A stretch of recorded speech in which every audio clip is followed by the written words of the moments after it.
Très heureux de vous retrouver pour cette randonnée informative. Voici les titres. Il s'est ouvert depuis ce mercredi 7 juin 2023 au siège de l'ATDA du Pôle 7, le Forum international de la sécurité sanitaire des aliments. Nous en parlons dans quelques instants. Et puis notre dossier du jour va se pencher sur le processus d'extraction du vin de palme. En pied d'édition, nous nous rendrons à Rabat où se tient le 3e congrès africain sur l'agriculture de conservation. C'est l'essentiel en titre.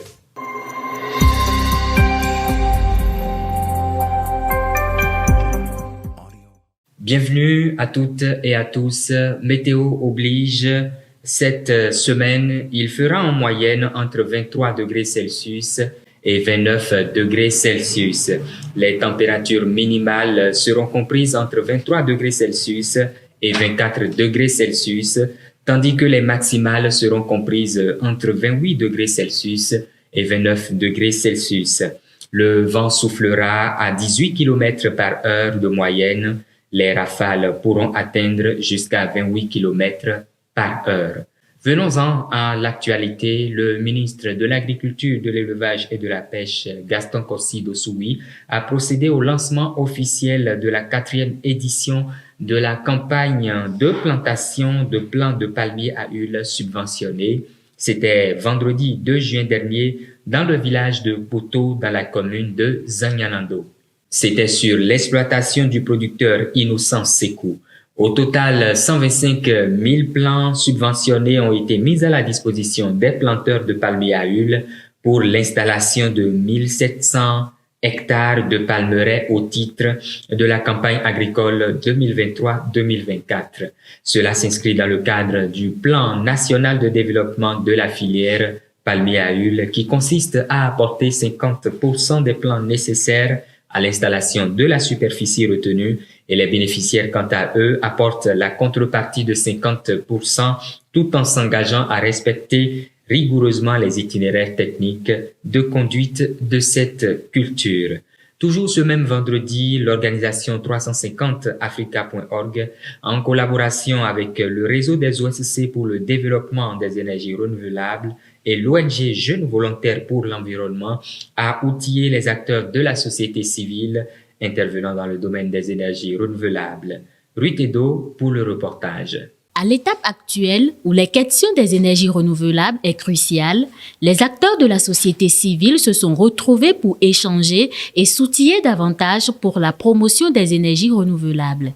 Cette rencontre est une initiative de l'organisation 350africa.org en collaboration avec le réseau des OSC pour le développement des énergies renouvelables RODER et l'ONG Jeunes Volontaires pour l'Environnement. Les organisations ont effectué un certain nombre d'études, 2 en particulier, sur l'évolution des énergies renouvelables au Bénin.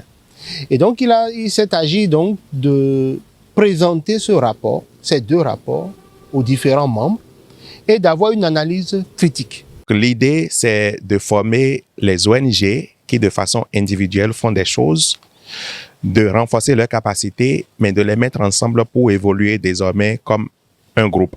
À cet atelier, des rapports d'études et de recherche ont été présentés sur la situation des énergies renouvelables dans 4 pays de l'Afrique de l'Ouest. Ces 2 rapports avaient quelque chose d'intéressant, c'est que un des rapports était assez pessimiste par rapport à l'évolution des énergies renouvelables au Bénin, et un autre rapport était plutôt optimiste. Donc, le fait que chacun vienne présenter ses résultats nous ont permis de nous rendre compte que le pessimisme des uns, opposé à l'optimisme de l'autre, faisait en fait ressortir la difficulté qu'ont les organisations de la société civile. Cette fois-ci, c'est le tour du Bénin où, au lieu de créer quelque chose, nous avons voulu bâtir sur l'existant, sur quelque chose qui existe déjà, le RODER, et nous allons accompagner donc les initiatives, donc le plan donc, de ce réseau-là, pour véritablement promouvoir les énergies renouvelables. C'est une belle initiative qui a été mise en place pour pouvoir discuter autour des différentes activités, des différentes initiatives qui sont déjà mises en place dans le domaine de l'énergie renouvelable au Bénin. Un plaidoyer a été élaboré en faveur des énergies renouvelables à l'endroit des autorités et des décideurs afin de promouvoir leur utilisation en Afrique en général et plus précisément au Bénin. Je l'annonçais en titre, le Forum international de la sécurité sanitaire des aliments s'est ouvert ce mardi 6 juin 2023 au siège de l'ATDA du pôle 7. Il rassemble divers acteurs en charge de la production et du contrôle de qualité des aliments. Le point de la cérémonie d'ouverture avec Céline Bovy. Les normes alimentaires sauvent des vies. C'est autour de ce thème que s'est déroulé le Forum international de la sécurité sanitaire des aliments, FISA, organisé par le groupe Réponse en collaboration avec l'Agence territoriale de développement agricole du pôle 7, ATDA 7 et bien d'autres partenaires. Ce forum constitue un cadre privilégié pour échanger des connaissances, partager des bonnes pratiques et discuter des défis auxquels nous sommes confrontés pour la sécurité sanitaire des aliments. Il est donc impératif que nous tous, unis, nous relevons le défi qui se pose à nous.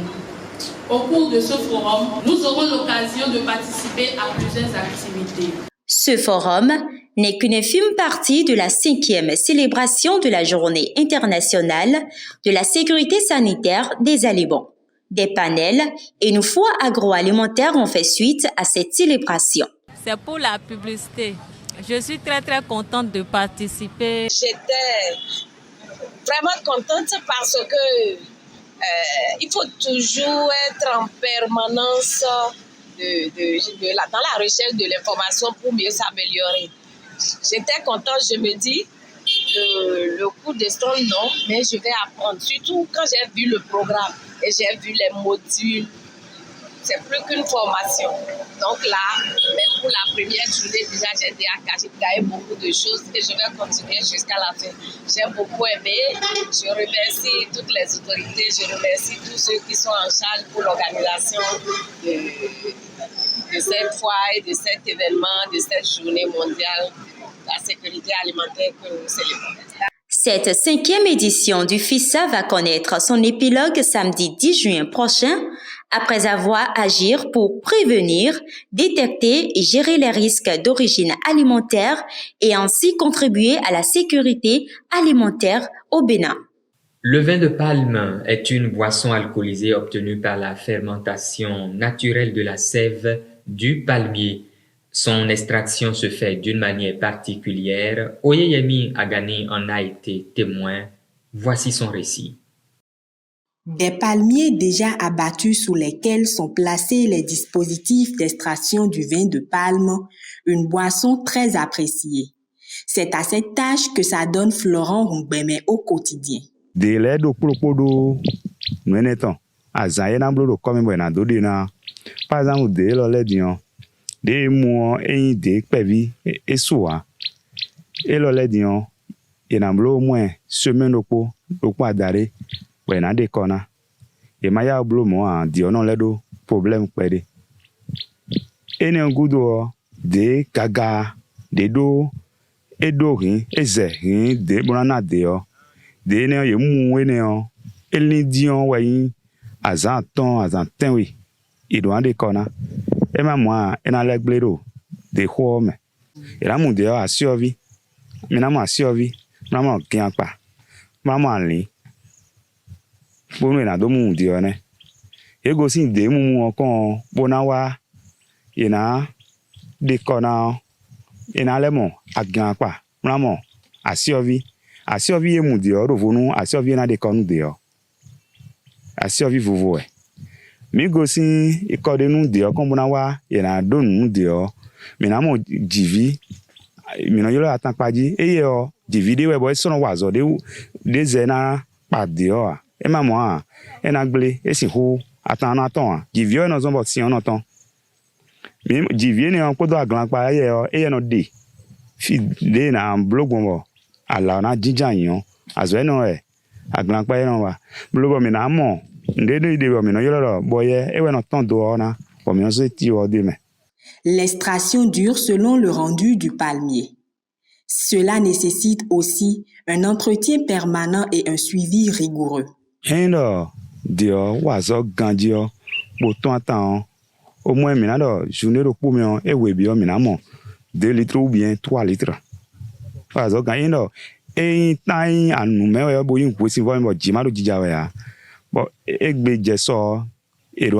moins 4 litres ou 5 litres. Bien que pénible, c'est un job plaisant. À l'arrivée, le vin de palme est soit vendu frais ou transformé en alcool destiné à la consommation. Attends, quick pas. Et font l'inonci à Zoa. Et font l'inonci à Zoa. Ah, yik béton, mon son ton, ouais. Maintenant, ouvert ton là, mimon, des deux y'en a eu des là. Mais aussi, où doit zanouer, mais j'en ouais, caï et j'en bana ils ont quand même mai flou. Ouais, si où ils ont quand même des mots idées à nous dire, mais les vont aller voir Bongodo. Vont aller dire glédo à Sinui. Ouvert nous quand on est. Ah, hodi. Des hogmon, on a dormi et n'a honnou et mion. Des hontoles n'a pas, mais en dit demain. Et non, des ouais, on dit, yes, in who, so des mots hon. À fortan, 15. Ouvert y en a lebi. Bon, ouvert et wado quick par mais taon ouais, et ton dia. Et ton, quesivoa. Et quand on a raison de dire, et quand on a quoi, à l'oubéoa, pas quoi, pas. Donc, il peut on de coup, de son. Le conditionnement et le stockage du vin de palme restent encore très précaires et la boisson elle-même est encore peu valorisée. Et pour finir, rendons-nous cette fois-ci à Rabat où se tient depuis ce lundi 5 juin 2023 le 3e congrès africain sur l'agriculture de conservation. Placé sous le thème « Construire un avenir résilient en Afrique par l'agriculture de conservation et la mécanisation durable », il a pour objectif de développer un plan d'action efficace pour aider les agriculteurs les plus vulnérables à faire face aux effets dévastateurs du changement climatique, renforcer la position de l'Afrique dans le domaine de l'agriculture de conservation et de la mécanisation agricole durable et améliorer la participation du continent au 9e Congrès mondial sur l'agriculture de conservation en juillet 2024. Ce congrès réunit des experts, des décideurs politiques, des représentants de la société civile, des partenaires internationaux et régionaux et va s'achever le 8 juin prochain. Ce sera tout pour cette édition du journal. Merci de nous avoir suivis. Ruralement Vôtre.